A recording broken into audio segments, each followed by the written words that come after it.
नमस्कार, सुप्रभात। स्वागत है आप सभी हमारे व्यूअर्स का आपके हमारे अपने channel TGT PGT and NET by अदन मंत्रा के ऊपर।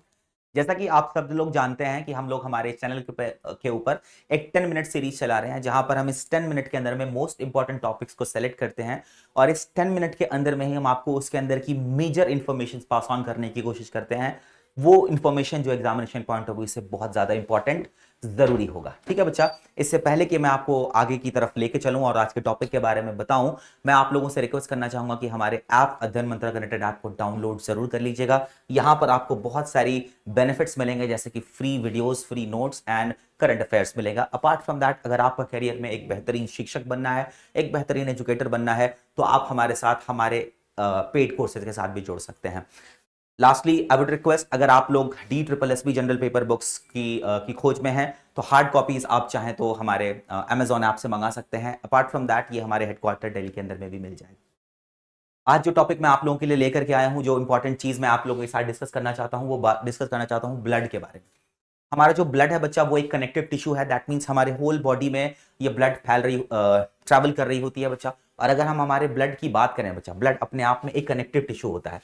ब्लड अपने आप में एक कनेक्टिव टिश्यू होता है, और ये एक स्पेशलाइज्ड कनेक्टिव टिश्यू है बच्चा, जो फ्लूइड फॉर्म पर होता है, लिक्विड फॉर्म पर होता है, जो एक जगह से दूसरी जगह खुद ट्रांसपोर्ट होता है और साथ साथ बहुत सारी चीजों को ट्रांसपोर्ट करता है। तो अगर हम ब्लड की बात करें, तो ब्लड में बेसिकली दो पोर्शंस होते हैं, दो हिस्से होते हैं। जो major part of the blood होता है, उसको आप लोग ब्लड प्लाज्मा बोलते हैं, और उसी प्लाज्मा के अंदर फ्लोट कर रहे बहुत सारे सेल्स होते हैं, जिनको आप लोग ब्लड कॉर्पसल्स बोलते हैं। प्लाज्मा की अगर हम बात करें, जो लिक्विड, जो fluid part of the blood है बच्चा, है ना, प्लाज्मा को आप लोग फ्लूइड पार्ट बोल सकते हैं, है ना। फ्लूइड पार्ट क्या है? प्लाज्मा है। और अगर हम प्लाज्मा की बात करेंगे बच्चा, तो प्लाज्मा में 92% तो पानी ही होता है। 90 से 92% पानी होता है। पानी आप कम पीजिएगा तो आपके ब्लड का प्लाज्मा के अंदर पानी थोड़ा कम हो जाएगा। खूब अच्छे से पानी पी लीजिएगा तो आपके ब्लड का प्लाज्मा का लेवल में पानी का लेवल काफी बढ़ जाएगा, अच्छा बढ़ जाएगा, 92% तक हो जाएगा। इसके अलावा उसी ब्लड के प्लाज्मा में बच्चा आपको कुछ ग्लूकोज के मॉलिक्यूल्स और कुछ अमाइनो एसिड्स भी ट्रैवल करते हुए मिलेंगे। अपार्ट फ्रॉम दैट बच्चा, यहां पर तीन मेजर प्रोटीन्स आपको पाए जाते हैं ब्लड के प्लाज्मा में। तीन मेजर प्रोटीन जो ब्लड प्लाज्मा का हिस्सा होते हैं, जो सबसे ज्यादा एबंडेंट होता है, जो सबसे ज्यादा अमाउंट में होता है, वो एल्ब्यूमिन है। सेकंड फिब्रिनोजेन है, और जो सबसे कम अमाउंट में होता है वो ग्लोब्यूलिन है। एल्ब्यूमिन बेसिकली लिवर में तैयार किया जाता है, फिब्रिनोजेन भी लिवर में तैयार किया जाता है। एल्ब्यूमिन का काम है बच्चा कि ब्लड के कंपोनेंट को, बेसिकली ब्लड के कंपोनेंट्स को आर्टरीज एंड वेन्स के अंदर में सक इन करना, मेंटेन करके रखना।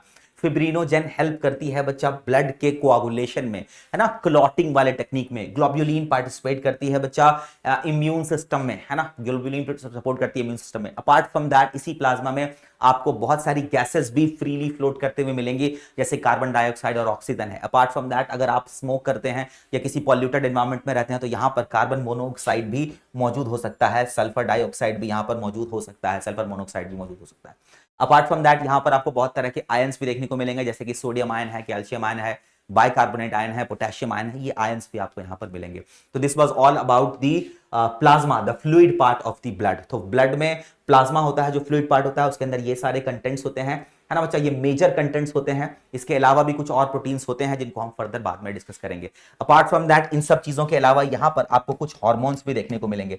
याद रखिएगा, जो आपके बॉडी में जो हार्मोन्स ट्रांसपोर्ट होते हैं, वो इसी ब्लड के थ्रू ही होते हैं, और ब्लड में ये प्लाज्मा में ही फ्लोट करते हुए जाके आगे बढ़ते हैं।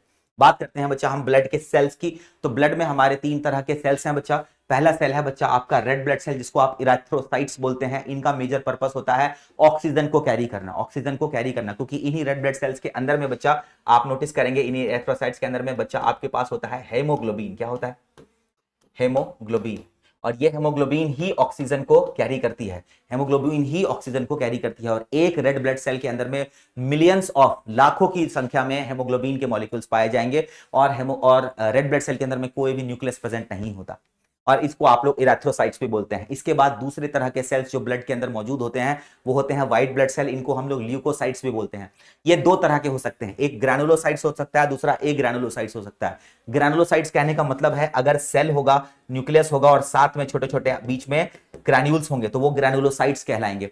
ग्रैनुलोसाइट्स वाले में जो व्हाइट ब्लड सेल्स, जो जिनको ल्यूकोप्लाइट्स बोलते हैं बच्चा, उसमें सबसे पहला है न्यूट्रोफिल्स। न्यूट्रोफिल्स का मेजर पर्पस होता है फैगोसाइटोसिस। अगर कोई ऑर्गेनिजम्स ब्लड के अंदर है, तो उस ऑर्गेनिज्म को ये फैगोसाइटोसिस, मतलब उसको खा जाता है, इओसिनोफिल्स का काम होता है बच्चा, अगर कोई पैरासिटिक इन्फेक्शन है, कोई पैरासिटिक इन्फेक्शन है तो ये उससे लड़ने में हेल्प करता है। बेसियोफिल जो है बच्चा, ये आपके एलर्जी में पार्टिसिपेट करता है। यही वो बेसियोफिल सेल है जो जब ब्लड में होगा तो बेसियोफिल सेल होगा, और यही जब ट्रैवल करता हुआ इंटरस्टिशियल स्पेस से होते हुए किसी सेल के अंदर एंटर कर जाए तो यही बेसियोफिल डेवलप कर जाता है मास्ट सेल में। किस चीज में बच्चा? मास्ट सेल में। यही बेसियोफिल सेल ही सेल के अंदर जब एंटर कर जाए तो मास्ट सेल में कन्वर्ट हो जाता है। इसके बाद हम बात करेंगे ए ग्रैनुलोसाइट्स की, जिनके अंदर में ऐसे छोटे छोटे ग्रैन्यूल्स प्रेजेंट नहीं होते। उनमें सबसे पहला है बच्चा मोनोसाइट्स एंड लिम्फोसाइट्स। मोनोसाइट्स की अगर हम बात करें, मोनोसाइट्स का भी काम फैगोसाइटोसिस ही है। मोनोसाइट्स का भी काम फैगोसाइटोसिस ही है, जैसा कि न्यूट्रोफिल्स का था। लेकिन न्यूट्रोफिल्स फैगोसाइटोसिस आप नोटिस कर रहे हैं ब्लड के अंदर में कर रहा था, मोनोसाइट्स इंटरस्टिशियल स्पेस में करेगा। और मोनोसाइट्स इंटरस्टिशियल स्पेस में जब ट्रांजिट कर जाता है तब इसी को आप मैक्रोफेज बोलते हैं। क्या बोलते हैं बच्चा? मैक्रोफेज। तो मैक्रोफेज क्या है बच्चा? एक स्पेशल सेल है इंटरस्टिशियल स्पेस में जहां पर ये फैगोसाइटोसिस करता है। तो माइक्रोफेज का असली नाम मोनोसाइट ही है ना बच्चा? मोनोसाइट ही इंटरस्टिशियल स्पेस में आकर के फैगोसाइटोसिस करती है, तो इस सेल को आप मैक्रोफेज बोलते हैं। इसके बाद जो चीज है बच्चा, दूसरी जो व्हाइट ब्लड सेल का पार्ट है वो है लिम्फोसाइट्स। लिम्फोसाइट्स बेसिकली हमारे पास दो तरह के होते हैं, B lymphocytes and T lymphocytes, और उसके अलावा एक हमारे पास होता है natural killer cells. B lymphocytes दो तरह के होते हैं, एक होता है प्लाज्मा सेल, और यही प्लाज्मा सेल एंटीबॉडी बनाती है। क्या बनाती है? यही प्लाज्मा सेल एंटीबॉडी बनाती है। और मेमोरी सेल उस इंफॉर्मेशन को स्टोर करके रहती है, जब अगली बार कोई इंफेक्शन होगा तो मेमोरी सेल डायरेक्टली एंटीबॉडी बना लेगी, है ना बच्चा? तो इससे हमें कम समय में हमारे बॉडी को रिएक्शन देने में, एंटीबॉडीज बनाने में टाइम लगेगा, बहुत कम टाइम लगेगा।